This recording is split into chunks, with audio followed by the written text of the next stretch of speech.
Hello guys, kamusta? Gusto mo rin bang magkaroon ng magagandang skin sa iyong Mobile Legends account pero hindi mo alam kung saan ka makakabili ng murang diamonds? Huwag kang mag-alala dahil sagot kita. Sa bidyong ito tuturuan kita kung paano at saan ka makakabili ng pinakamurang diamond sa iyong Mobile Legends account gamit lamang ang regular load sa iyong SIM card. Pero bago ang lahat, kung bago ka pa lamang dito ay i-like mo ang bidyong ito para mas i-recommend pa ito ni YouTube sa iba pang mga viewers na hindi pa alam kung paano mag-recharge ng diamonds. Ngayon magsimula na tayo, bale ito pala ang aking Mobile Legends account. Tingnan nyo na mayroon akong 97 lamang na diamond sa aking account. Mahalagang malaman natin kung ilang diamonds ang mayroon ako ngayon bago mag-recharge, para malaman natin mamaya if dumagdag nga ba ang diamonds na binili ko, at mapatunayan na legit ang video tutorial ko. Ngayon, home mo lang ang phone mo. Tapos punta ka sa Google, Chrome or di kaya sa Safari kapag iPhone ang gamit mo. After mo i-click ang Google, search mo lang ang MobaPay. Tama, ang MobaPay ay ang pinakamurang shop ng diamonds. At kapag lumabas na ito ay pindutin ang MobaPay, at kusa ka na nitong dadalhin sa Diamond Store nila. At kapag ganito na ang lumabas, malamang andito na tayo sa site ng MobaPay. Dito di mo kailangang mag-login or mag-sign up kasi makakabili tayo ng diamonds kahit di tayo nakapag-login. Tapos dito, pindutin lang ang Mobile Legends.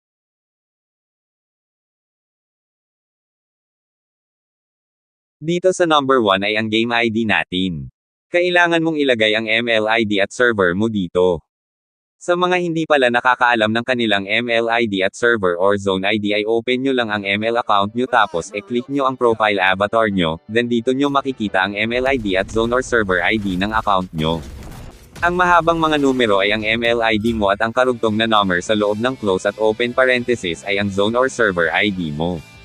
Ngayon dahil alam mo na ang ML at server ID mo, ilagay mo na dito para makapagpatuloy, tandaan mo na ilagay mo ang ML ID at server mo, at huwag kopyahin ang akin. Kapag nailagay mo na ay proceed sa number 2. Dito sa number 2, select items. Pili ka ng halaga ng diamonds na bibilhin mo. Pwede kang bumili dito ng 5 diamonds. At ang 5 diamonds ay nagkakahalaga lamang ng 5 pesos na regular load sa ating SIM card. Ang 11 diamonds dito ay nagkakahalaga lamang ng 10 pesos na regular load sa ating SIM card. Ang 22 diamonds dito ay nagkakahalaga lamang ng 20 pesos na regular load sa ating SIM card. At marami ka pang pagpipilian na malalaking halaga basta kaya mo lang itong bayaran gamit ang regular load sa iyong SIM card. Dito nga ay 5 diamonds ang bibilhin ko. Tapos kapag nakapili ka na ng halaga ng diamonds na bibilhin mo, ay scroll up mo lang. Tapos dito sa number 4 ay ang payment method, ano ang gagamitin mong pambayad. Dito may mapipili ka tulad ng GCash, PayMaya, GrabPay at iba pa. At syempre, di mawawala ang Smart, Talk and Text at Sun na SIM card.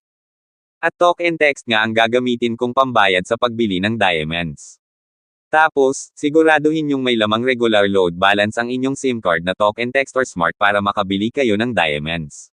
Sa mga nagtatanong kung bakit wala na ang TM at Globe na SIM card sa lahat ng store kasi ayaw na mag-collaborate ng Globe Telecom bilang payment method sa mga store, kaya no choice tayo kundi gumamit ng Smart, Dito, TNT at Sun na SIM card.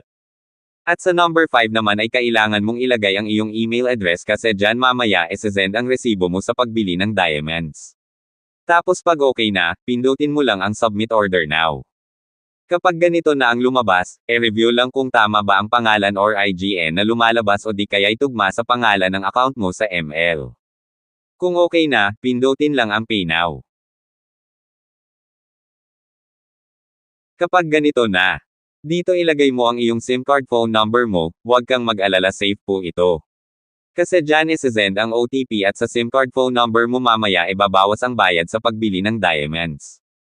At kapag nailagay mo na ang iyong SIM card number, pindutin lang ang Next.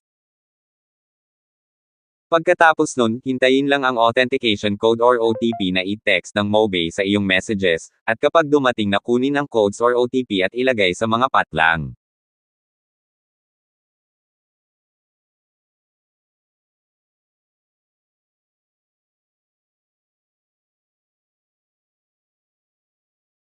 At kapag nakuha at nailagay mo na, pindutin lang ang Next. At ayan guys, tagumpay ang pagbili ko ng diamonds. Bumawas na ang 5 pesos na regular load ko sa aking SIM card kapalit ng 5 diamonds.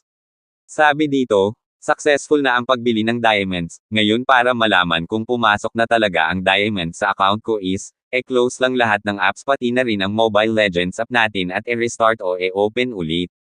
Hintayin lang ang loading.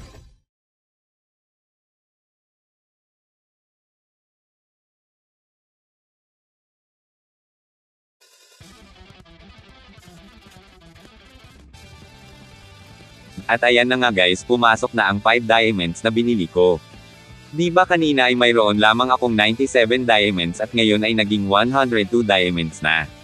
So ayan lang guys, kung nakatulong sa iyo ang bidyong ito like mo naman para mas i-recommend pa ito ni YouTube sa iba pang viewers. Salamat!